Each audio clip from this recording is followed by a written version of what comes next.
gente vai falar um pouquinho sobre o food noise, que é um termo super recente que ficou em alta pelo discurso das pessoas mesmo. Elas começaram a falar sobre food noise, sobre silenciamento de food noise. Então, já que é um assunto recente, que é muito importante que a gente fale sobre os termos novos de uma forma um pouco mais padronizada, eu trouxe para vocês 2 artigos para a gente discutir esse construto. Meu nome é Milena Hernandes, eu sou nutricionista e a gente vai se basear nessa apresentação nesses 2 artigos aqui. Um é de 2023 e ele associa o food noise com um outro modelo conceitual que já existia antes, que é o modelo de reatividade a pistas alimentares.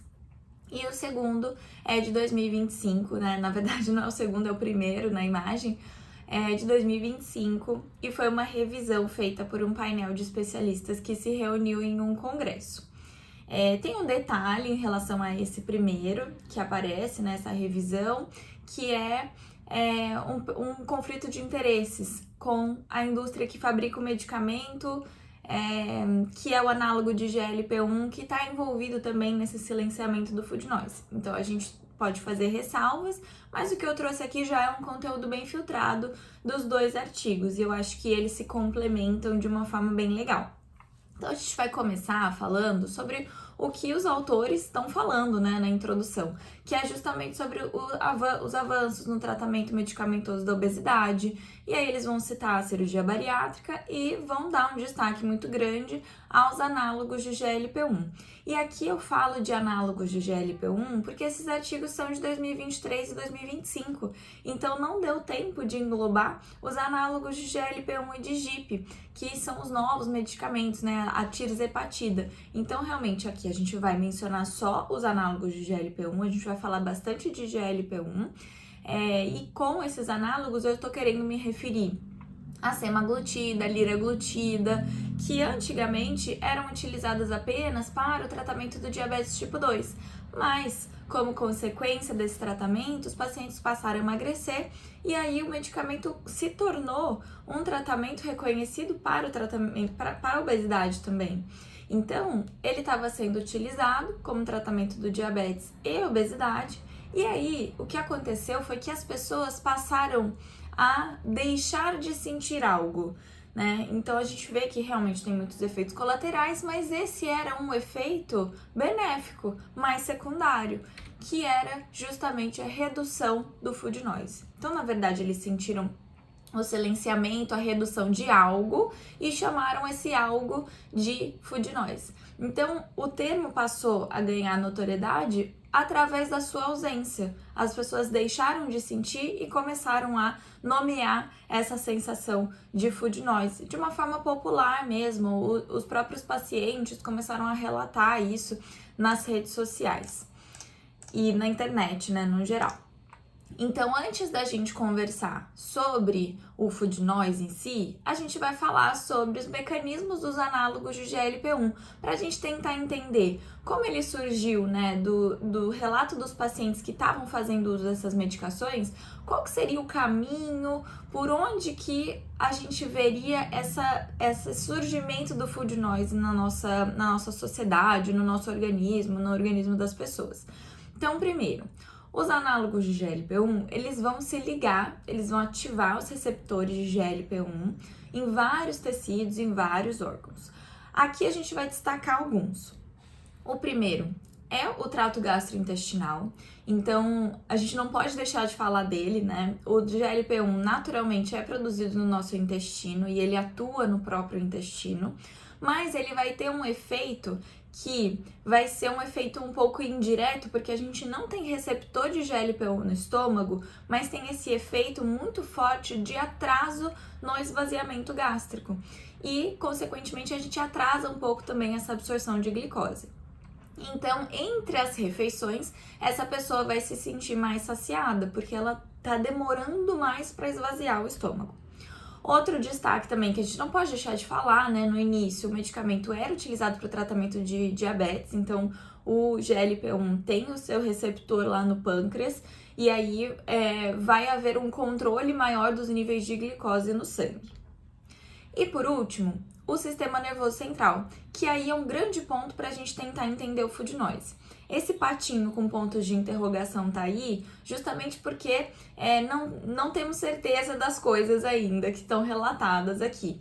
Então, tem a hipótese, né, de que o GLP-1 vai agir no sistema nervoso central, fazendo a regulação do apetite, do comportamento de busca por recompensa, que seria a ativação daquele sistema de recompensa, o controle do consumo energético também. Tem um questionamento ainda se o análogo de GLP-1, a molécula do medicamento, atravessa a barreira hematoencefálica. A gente sabe que o nosso GLP-1 natural atravessa uma porcentagem pequena, mas atravessa. Então, atinge o nosso sistema nervoso central. Agora, o medicamento não tem certeza ainda. Então, pode ser um efeito indireto também em relação ao sistema nervoso central. Mais uma coisa é que esses medicamentos, eles têm um certo impacto em comportamentos aditivos, porque é observado nos pacientes uma redução muito grande de busca por álcool, por exemplo. Então, existe essa hipótese de que pode haver uma modulação do neurotransmissor chamado GABA, que ele é um neurotransmissor que ele é inibitório, então ele vai diminuir a atividade ali daqueles neurônios, né? Na amígdala central, no córtex infralímbico. Essas regiões aqui não são tão relevantes pra gente, pro objetivo da nossa aula. Mas pode haver essa modulação no comportamento de busca pelo álcool, há uma diminuição. E aí, a gente também vai ter muita evidência anedótica. O que é isso? Evidência que é relato de pessoas que estão experienciando isso. Então, eles também comentam, né, sobre um benefício psicológico para o tratamento da obesidade com o uso das medicações. Então, existe essa modulação no comportamento através do uso das medicações. Nessas evidências anedóticas, o que eles encontraram em comum foram muitos relatos relacionados ao pensamento sobre comida o tempo todo. E aí tem um detalhe, particularmente os alimentos mais palatáveis e com maior densidade energética. Então, alimentos que são menos nutritivos, mas são mais saborosos. E aí a gente poderia citar os ultraprocessados, por exemplo, que tem uma alta densidade energética, concentram uma grande quantidade de energia em pouco volume, tem muita gordura, tem muito carboidrato, tem muito sódio, o que aumenta também a palatabilidade, deixa ele mais saboroso, mais gostoso.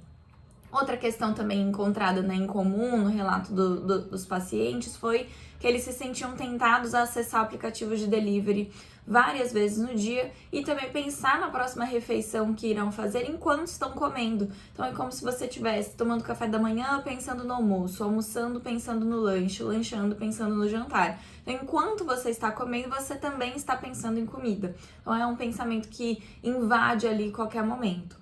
E aí ele traz pra gente um conceito que já existe, que é o pensamento intrusivo relacionado à comida, que tem esse nome, né, essa sigla em inglês, que são os FRITs, e eles já têm um relato, né, na literatura que eles são experienciados por pessoas com transtornos alimentares, principalmente quando elas têm algum tipo de sofrimento com a imagem ou com peso corporal.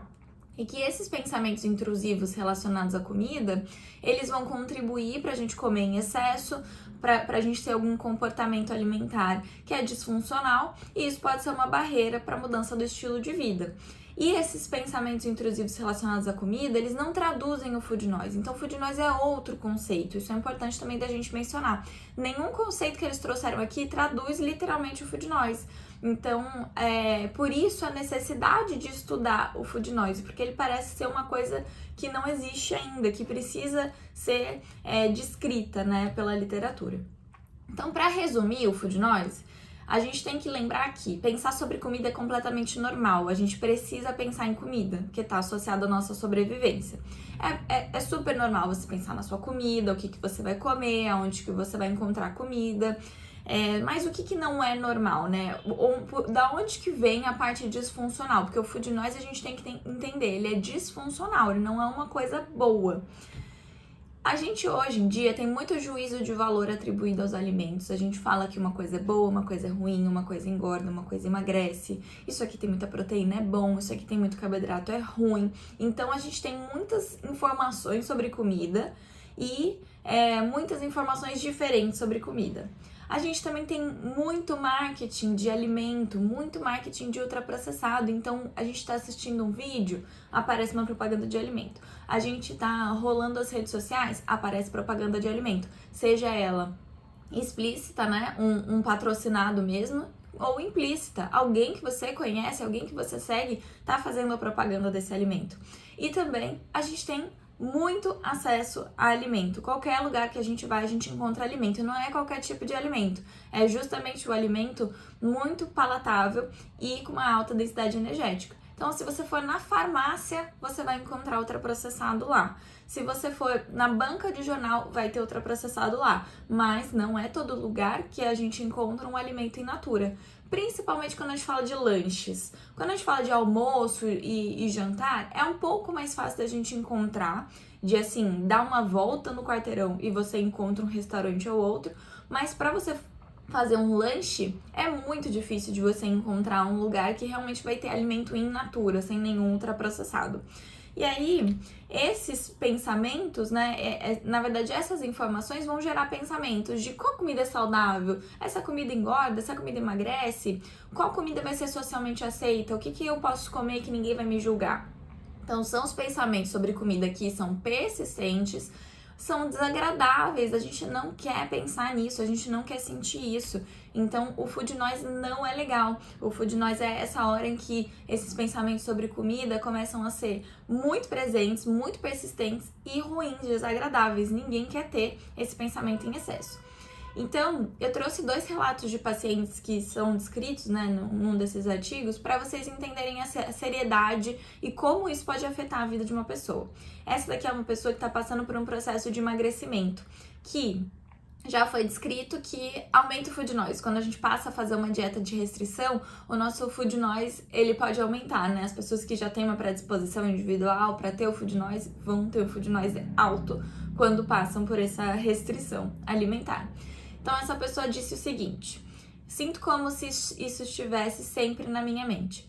Não de uma forma obsessiva, tipo, eu quero comida, mas mais como, estou fazendo a coisa certa? Estou comendo o suficiente ou não bastante? Foi a quantidade certa de calorias? Será que deveria ter tido mais proteína? É esse barulho na minha cabeça o tempo todo. E está sempre lá. Eu diria que em 80% do tempo isso está em minha mente.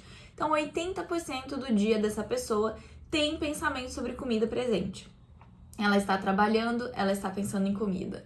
Ela está se divertindo, ela está pensando em comida. Ela está assistindo um filme, ela está pensando em comida. Ela está indo dormir, ela está pensando em comida. Então, é como se já houvesse um pensamento, né, uma carga cognitiva basal, e aí tudo que você faz em cima disso. Então, isso gera uma sobrecarga cognitiva, que a gente já vai ver que é uma das características do Food Noise. E esse aqui é um relato de uma pessoa que estava fazendo uso de um análogo de GLP-1. Então, ele disse o seguinte: de repente, foi como se alguma parte do meu cérebro, que sempre esteve ali, simplesmente ficasse em silêncio. Foi quase surreal colocar um injetor na minha perna, que esses medicamentos são injetáveis, e em 48 horas, o que décadas de intervenções não conseguiram. Mesmo que eu tivesse perdido quase nenhum peso, só de ter meu cérebro funcionando do jeito que está funcionando agora, eu continuaria usando essa medicação para sempre. Então, é uma pessoa disposta a usar uma medicação que é, de certa forma, invasiva, porque é uma injeção, mesmo sem ter o efeito benéfico da medicação em relação à perda de peso. Então, ela está disposta a abrir mão da perda de peso, que normalmente é o motivo pelo qual as pessoas buscam essa medicação, só para não ter o food noise, só para não ter essa vozinha na cabeça dela falando o tempo todo. Isso é muito forte, né? Quando eu li esse depoimento, eu falei, nossa, meu Deus, fiquei impactada. Então, como eu falei para vocês, o food noise é um construto diferente. Não existe hoje um relato, alguma descrição que realmente engloba todos os componentes desse food noise. Mas existe um conceito que ele vai ser apresentado por aquele segundo artigo, que é de 2023, que é a reatividade a pistas alimentares. A gente já vai entender direitinho o que é pista alimentar, mas é basicamente qualquer coisa que lembre comida. Pode ser uma imagem, pode ser um cheiro, pode ser falar sobre comida. Então, essa reatividade a pistas alimentares é algo que já existia e pode ajudar a entender o food noise. E realmente pode ajudar a entender o food noise, a explicar o food noise, e a gente vai passar por ele. Mas antes, a gente vai entender como é que o GLP-1 age no nosso cérebro. Então, isso aqui é um artigo antigo, ele é um artigo de 2014. Então, a gente não tá falando aqui dos análogos de GLP-1, a gente tá falando do GLP-1 que a gente produz no nosso intestino. Então, a gente começa lá naquele sanduichinho, né? No sanduichinho que tá aí à direita. Então, a gente tem o consumo alimentar, a gente come alguma coisa, aí nosso intestino vai reconhecer a presença desses nutrientes. O que é legal do GLP-1? Já aí no começo, ele não é exclusivo para nenhum tipo de nutriente. Ele não reconhece só a presença de carboidrato, só a presença de gordura. Porque a gente tem, né? O glucagon, por exemplo, ele reconhece a presença de carboidrato. A colecistoquinina reconhece a presença de gordura. O GLP-1 não. Ele reconhece a presença de qualquer nutriente. Então, você comeu, você vai ter a secreção de GLP-1 no intestino. E aí, nesses pontinhos que estão em vermelho, vão ser onde o GLP-1 vai se ligar diretamente, onde a gente tem receptor de GLP-1. Então, no próprio intestino, a gente tem receptor no fígado, no pâncreas e em várias regiões do encéfalo. Então, a gente tem aquelas regiões envolvidas no sistema de recompensa, a gente tem outras regiões também, e a gente vê ali uma porcentagem que é de 10 a 15% desse GLP-1 que atravessa a barreira hematoencefálica, tá? Então, o GLP-1, ele vai para a circulação, da circulação ele vai atingir fígado, pâncreas e o próprio sistema nervoso central, através, né, do atravessamento da barreira hematoencefálica. E aí, o sistema nervoso central, essas regiões do encéfalo, elas vão conseguir regular outros tecidos. Então, é como se fosse uma ação indireta do GLP-1, porque a gente está estimulando ali uma região do encéfalo que vai responder estimulando outro órgão. Então, a gente vai ter esse sistema nervoso central agindo em relação ao tecido adiposo marrom, em relação ao pâncreas, então vai ter uma ação tanto do receptor quanto do sistema nervoso central, e em relação ao estômago também. O estômago tem uma particularidade que ele também se comunica com o sistema nervoso central através de neurônios motores. Então a gente tem os mecanorreceptores ali no nosso estômago. Quando o estômago dilata, ele também consegue mandar essa mensagem, né, se comunicar com o sistema nervoso central, dizendo, olha, eu distendi, então significa que tem comida aqui, pode parar de comer, porque justamente esse é o objetivo. Essa sinalização toda do GLP-1, a intenção final é, pare de comer. Então é essa mensagem que o GLP-1 vai te mandar, porque você comeu, ele viu que foi suficiente, e aí ele vai mandar essa mensagem, pode parar de comer. Ou seja, ele é a sinalização da saciedade. Não só ele, né, sozinho, mas ele é um dos importantes sinalizadores da nossa saciedade. E o que eu queria trazer para vocês também é uma relação entre o GLP-1 e os ultraprocessados. Então, assim, se a gente for pensar na lógica, né, de os análogos de GLP-1, ou seja, uma dose a mais, uma dose exógena de GLP-1, tá silenciando um food noise. E isso é uma coisa que tem sido muito recente, né, na nossa sociedade, esses pensamentos sobre comida em excesso, persistentes, desagradáveis. Será que não pode estar havendo uma redução no nosso nível natural de GLP-1, na nossa produção de GLP-1? E aí eu trago essa relação entre os GLP-1 e os ultraprocessados, porque os ultraprocessados são muito uma característica da nossa sociedade moderna, né? A evolução aí das tecnologias, da indústria alimentícia permitiu a formação desses alimentos ultraprocessados, que são alimentos que já estão relacionados de uma forma muito robusta com desfechos negativos em relação à saúde. E esse estudo, ele é muito importante em relação, para a gente entender a ação, né, o efeito do ultraprocessado, porque é um dos poucos estudos que que faz um ensaio clínico randomizado com ultraprocessado. Então as pessoas, elas ficaram, foi realmente muito controlado, né? Essas pessoas ficaram numa clínica durante 28 dias, 14 dias em dieta in natura, minimamente processada, e 14 dias em dieta ultraprocessada. E para selecionar esses alimentos, apesar de ser um estudo que é internacional, a gente vê que eles utilizam a classificação nova, então uma classificação do Brasil, para a gente delimitar, né, qual alimento vai ser consumido. Então, ultraprocessado vai ser aquele alimento cheio de aditivos, cheio de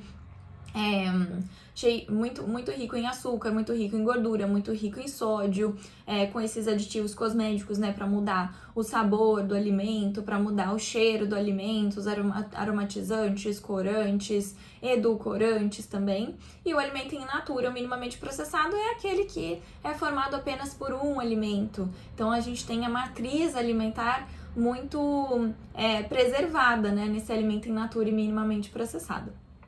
Tá, então o principal resultado desse estudo foi que esses indivíduos, né, que recebiam uma dieta completamente pareada, então a pessoa estava ali por 14 dias consumindo os alimentos, as refeições eram entregues para essa pessoa, eram oferecidas de forma equilibrada. Então, a mesma quantidade de calorias, a mesma quantidade de carboidrato, a mesma quantidade de proteína e gordura. Só que essas pessoas, elas recebiam a instrução de poder comer o quanto elas quisessem. Então, elas podiam comer o quanto elas quisessem, mas aquilo que era oferecido era igual em relação aos nutrientes. E aí, o que aconteceu foi que o consumo calórico na dieta ultraprocessada foi maior e também houve um ganho de peso na dieta ultraprocessada e uma perda de peso na dieta in natura e minimamente processada, o que fez até com que a diferença, né, entre os dois fosse maior, fosse de 2 quilos, porque quem comeu a dieta ultraprocessada ganhou peso e quem comeu a dieta in natura e minimamente processada perdeu peso. Mas, por que eu tô trazendo isso aqui pra vocês? Porque eles viraram esses participantes de cabeça para baixo, dosaram absolutamente tudo. Então, eles também dosaram GLP-1 e a gente vê uma diferença significativa em relação ao basal apenas no grupo da dieta ultraprocessada. Então, existe uma redução no nível de GLP-1 em quem está consumindo alimentos ultraprocessados. Será que isso está acontecendo na nossa sociedade? Aí fica o questionamento, né? Que a gente não tem essa resposta, mas parece ser interessante esse assunto. Então, fica aí uma pulguinha atrás da orelha de vocês. Agora a gente entra nesse conceito da reatividade a pistas alimentares, que é o conceito que o segundo artigo lá de 2023 trouxe. Então, a gente vai ter um conjunto, basicamente, uma equação entre uma soma da circuitaria mesocorticolímbica, que apesar de ter um nome que parece meio complicado, é simplesmente o nosso sistema de recompensa. Então, quando a gente vai pensar em comportamento alimentar, a gente vai dividir entre o sistema homeostático, que é aquele sistema que é o equilíbrio, né, entre consumo energético e gasto energético. É aquela história do déficit calórico, é a única coisa que precisa para emagrecer. Ele só tá levando em consideração o sistema homeostático nessa frase. Mas a gente também tem o sistema hedônico, que vai ser esse sistema de recompensa, que ele faz parte do nosso comportamento alimentar. Então a gente vai pegar essa parte do comportamento alimentar e vai juntar com uma pista alimentar. O que é uma pista alimentar? Comida, foto de comida, falar sobre comida, cheiro de comida, qualquer coisa relacionada à comida. Então a gente vai juntar essas duas coisas e a gente vai ter uma resposta motivacional. Então a gente vai ter uma resposta que vai fazer com que a gente tenha motivação para buscar esse alimento, para comer esse alimento. Então essa circuitaria mesocorticolímbica, ela vai gerar um desejo intenso de se alimentar, vai ter um aumento na busca e no consumo de alimento e o mais importante, é independente dessa fome fisiológica, ela é independente do sistema homeostático. E por que a gente teria um sistema no nosso corpo que faz a gente comer sem fome? Que faz a gente aumentar a busca e consumo por alimento? Que faz a gente ter um desejo intenso de se alimentar, mesmo a gente não precisando daquela energia naquele momento? Por que a gente teria isso dentro da gente? Parece até um pouco injusto, né? Por que eu tenho que sentir vontade de comer sem sentir fome? Por que meu corpo não pode funcionar direitinho?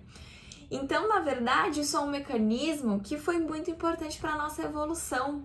Então, em momentos de escassez, então pensa no ser humaninho bem pouco evoluído, um ser humaninho que ficava rondando vários lugares e não parava em lugar nenhum. Se esse ser humano, ele visse um alimento e ele falasse, bom, não tô com fome, não tô precisando dessa energia agora, vou deixar pra lá, e fosse se alimentar apenas no momento em que ele sentisse a fome fisiológica mesmo, em que ele estivesse precisando da energia, isso poderia ser tarde demais, ele poderia já estar muito fraco, ia demorar muito, porque era um tempo de escassez, não era uma coisa que tinha uma árvore de fruta a cada 10 passos uma árvore de fruta, não era bem assim. Então, a gente tem essa adaptação do nosso sistema nervoso, né, que faz com que a gente busque, queira o alimento, mesmo sem a fome, porque pode ser que isso seja importante para o futuro. Pode ser que eu não tenha uma oportunidade muito próxima de me alimentar. Então, eu preciso garantir agora a minha energia, porque isso vai fazer com que eu sobreviva muito mais tempo. Só que qual que é o problema disso? Então pensa nesse mecanismo aqui, que é pouco evoluído, né, em relação ao nosso ambiente. Nosso ambiente, ele evoluiu de uma forma muito rápida e o nosso cérebro não. O nosso encéfalo não. O nosso encéfalo continua pensando dessa forma aqui. E aí hoje a gente coloca esse sistema, né, esse comportamento, esse tipo de comportamento em um ambiente cheio de pista alimentar, em um ambiente que tem excesso de oportunidade e excesso de recurso para conseguir comida. É o celular que pede uma comida no aplicativo, você vira para o lado, tem uma propaganda de comida, você tá vendo o vídeo, tem propaganda de comida, você tem notificação desse aplicativo de delivery, e em qualquer lugar que você vai na rua vai ter um ultraprocessado disponível para você comprar. Então, existe essa luta, né, entre esse sistema, que é um pouco mais rudimentar, e a nossa sociedade, o nosso ambiente, que o ambiente faz com que a gente queira comer a comida, só que isso é normal, porque a gente tem um sistema aqui dentro, né, feito para isso, feito para querer a comida, mesmo sem estar com fome. Então vira realmente uma luta e a gente tem que estar cada vez mais consciente sobre isso para conseguir impedir que aconteça algum tipo de comportamento alimentar que é disfuncional, do comer em excesso, do comer alimentos que não são tão saudáveis. Então, não é uma coisa fácil, é difícil. Então, vamos para as definições. Então, a pista alimentar é o que eu falei para vocês, é qualquer estímulo que vai evocar, que vai gerar uma resposta relacionada à alimentação. A fome também pode ser uma pista alimentar, porque a fome vai te lembrar de comer. A reatividade a essas pistas seria essa resposta a uma pista. Então, aqui ele divide entre psicológico e fisiológico. A gente sabe que isso é uma divisão que às vezes não é tão legal, porque tudo que é psicológico, né, é fisiológico, mas a gente vai pensar assim porque os autores, eles descreveram assim. Então, vai ter algumas partes aqui da apresentação em que a gente vai dividir entre psicológico e fisiológica, mas a gente também pode dividir entre homeostático e hedônico, né? O sistema homeostático e o sistema hedônico, tá? E o food noise, então, seria uma reatividade a pistas alimentares aumentada e o persistente, frequentemente levando ao pensamento intrusivo sobre comida e o comportamento alimentar mal adaptativo ou disfuncional. E aí eles propõem esse modelo Ciro, que é o resumo de evidências que eles encontraram, e ele vai se basear em uma pista, um influenciador, a reatividade e o resultado. Então, o Ciro, a sigla, né, Ciro vem dessas palavrinhas aqui em inglês. Então, ele tem essa carinha, mas a gente vai destrinchar ele um pouquinho mais. Então, primeiro a gente tem a pista, que pode ser externa ou pode ser interna. Então, ela pode ser externa, né? Pode ser no ambiente, pode ser sensorial, pode ser um cheiro, pode ser social também, alguém comendo na sua frente, alguém falando sobre comida. E pode ser interna também, que vai ser ou o pensamento ou a fome mesmo do estômago, né? O estômago roncar.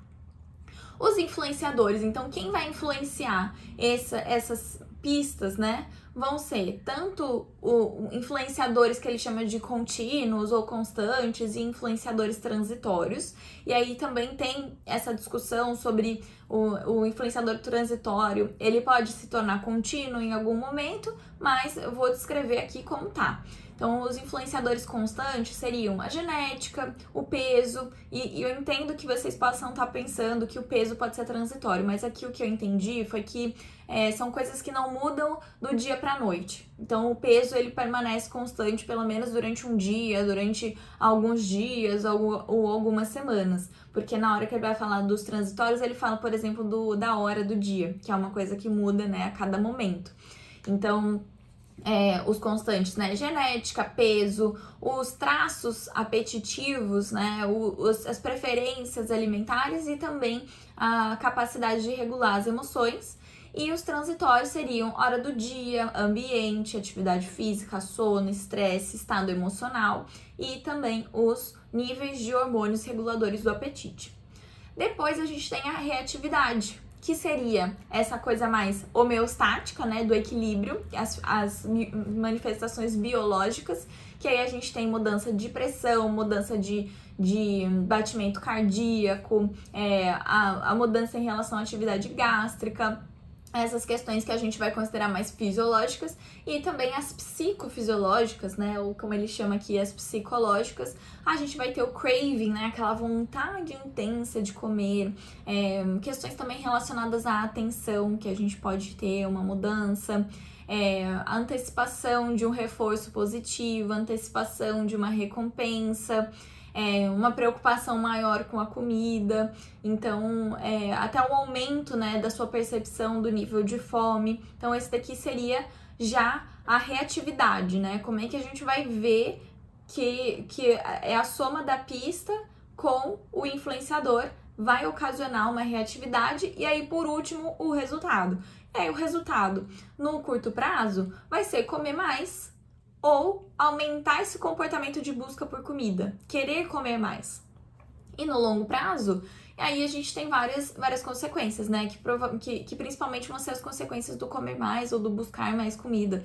Então a gente pode ter o ganho de peso, a gente pode ter o reganho de peso, um transtorno alimentar também, perda de qualidade de vida, um condicionamento, né, de sempre buscar a comida e obter a recompensa, e buscar a comida e obter a recompensa. Então esse daqui é o modelo Ciro que eles descrevem aqui no artigo. E aí eu circulei em vermelho as questões que a gente pode pensar que foram coisas que mudaram nos últimos tempos. Então a nossa sociedade ela mudou muito, mas tem várias coisas que no nosso corpo, né, biologicamente, permanecem os mesmos. Então a genética do ser humano, ela não mudou absurdamente. O que mudou? O que mudou, na verdade, foi o ambiente. Então, se a gente pensar que o ambiente, tanto o ambiente físico, né, que a gente tá, que a gente se encontra, o ambiente social mudou, a nossa capacidade de regular emoções mudou, porque justamente o nosso sono mudou, nosso estresse mudou. Então, a gente tá vivendo numa sociedade que é muito mais estressada, muito mais ansiosa, e ela vive num ambiente que tem muito mais estímulo no geral, e com isso estímulo de comida também. Então, quando a gente pensa, né, em coisas que a gente pode alterar ali nesse caminho, nesse modelo, a gente poderia pensar nessas questões. E o Food Noise, ele entraria como essa pista alimentar interna, né, do pensamento sobre comida, só que sendo uma coisa disfuncional, sendo uma coisa ruim pra gente. E aí, naquele primeiro artigo de 2025, eu falei, né, que os especialistas se reuniram para trazer sugestões de elementos, para trazer definições do Food Noise. E foi uma coisa que eu achei bem interessante os elementos que eles trouxeram, porque faz com que a gente consiga caracterizar um pouco melhor o Food Noise. Então eu vou trazer cada elemento e aí a gente comenta um pouquinho sobre cada um.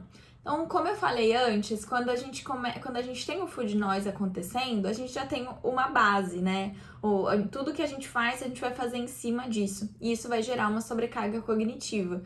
Então, é tudo que você tá fazendo mais o Food Noise. Então, se você tá sobrecarregado, você vai ficar mais sobrecarregado ainda, porque você vai ter um pensamento sobre comida presente. Então, também tem tá muito relacionado à ruminação, de você ficar pensando. Distrai, né, o que você tá fazendo, você é distraído pelo pensamento sobre comida. Então, às vezes eu falo assim, que é como se fosse uma aba aberta no seu navegador e você não consegue fechar de jeito nenhum. É sempre a aba aberta. E aí tudo que você abre, além dela, tá só acumulando. Então é uma aba a mais aberta. Então você vai ter dificuldade de focar em outras coisas, vai ser essa preocupação constante. Outra característica é a persistência. Então, é um pensamento persistente. Ele não para. É como se ele tivesse ali presente o tempo todo. Não tem pausa. É contínuo. Então, outra característica. Outra questão é o mal-estar psicológico ou a disforia. Então, é isso de você não querer sentir o food noise. Você não quer pensar em comida o tempo todo. E isso, inclusive, pode gerar um desejo de alívio. Então, você pode querer buscar o alívio. E agora pensa. Uma pessoa pensando em comida o tempo todo, querendo sentir alívio, aí, onde você acha que ela vai buscar alívio? Tem muita chance dela buscar o alívio na própria comida, que vai gerar mais consequências negativas. E por último, a gente tem a autoculpa ou o estigma interno. Então, as pessoas se julgando por pensar tanto em comida, as pessoas sentindo vergonha, sentindo frustração. Então, ela pensar que vai ser julgada por estar pensando tanto em comida e principalmente se julgando, né? Tendo essa culpa interna de estar pensando em comida frequentemente. E aí, aqui tem um resuminho de o que é, o que não é o food noise, pra gente saber diferenciar mesmo. Então, o food noise, ele não é uma resposta a um estímulo. Então, você chegou aqui pra mim e me trouxe uma bandeja de cookies de chocolate que acabaram de sair do forno, que tem aquele cheirinho de baunilha no ar. Eu vou sentir vontade de comer esse cookie. Só que isso não é o food noise. O food noise seria se eu já estivesse pensando em comida o tempo todo, você surgisse com isso e se intensificasse o meu pensamento sobre comida. Mas não é apenas a resposta ao estímulo. Também não é nada pontual. Não é um pensamento, não é um desejo pontual de comer. É realmente aquilo persistente, constante, contínuo. As refeições do dia a dia também não são food noise. Você ficar pensando o que você vai almoçar depois, o que você vai comprar para você poder jantar, isso não é. A fome física por si só também não é food noise. Só que tudo isso pode intensificar o food noise.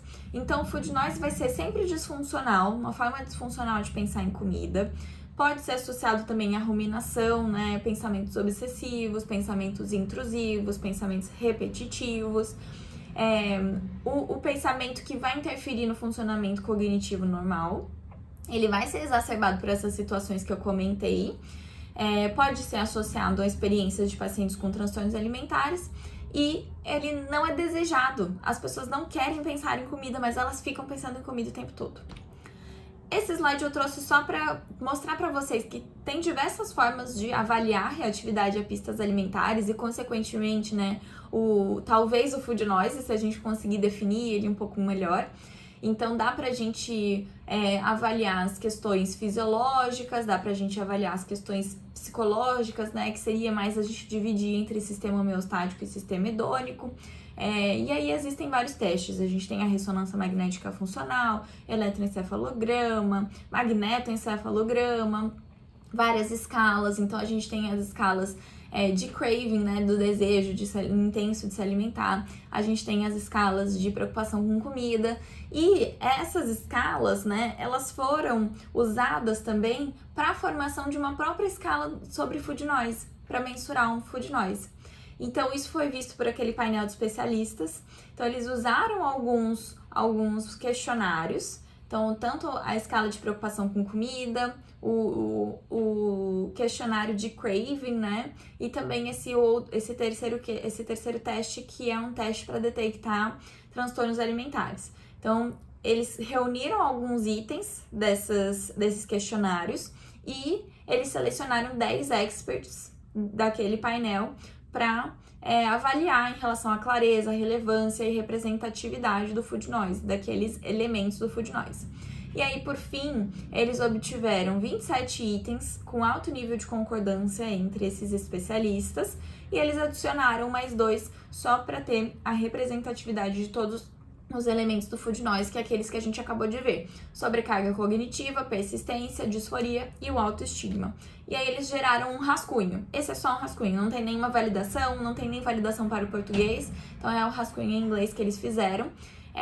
Aí vocês podem dar uma olhada, né, pra ver com mais detalhes, mas é basicamente isso: são itens que vão avaliar a persistência daquele pensamento, que vão avaliar a disforia que essa pessoa sente, né, o mal-estar que ela sente de pensar em comida o tempo todo, a sobrecarga cognitiva também que isso pode gerar. Então isso é uma coisa que vem aí, né, no futuro, uma escala realmente de Food Noise pra gente avaliar essa questão. Outra questão que eu queria comentar é só um detalhezinho, mas é sobre aquilo que a gente viu lá no começo em relação ao álcool.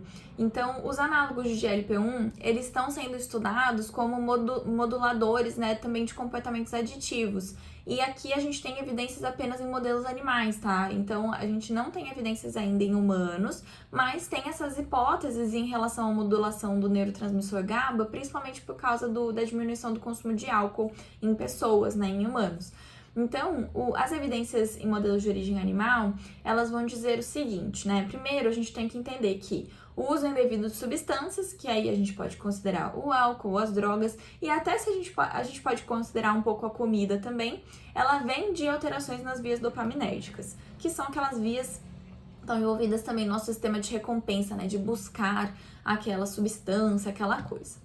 E os análogos de GLP-1, nos animais, eles diminuem a liberação de dopamina no núcleo accumbens, que é uma região lá do sistema de recompensa, em resposta ao consumo de álcool, e também aumentam a degradação de dopamina. Ou seja, se diminuiu a liberação e aumentou a degradação, diminui o nível de dopamina. Então você diminui esse comportamento de busca, e isso pode interferir também no pensamento sobre comida, porque você vai querer menos algo.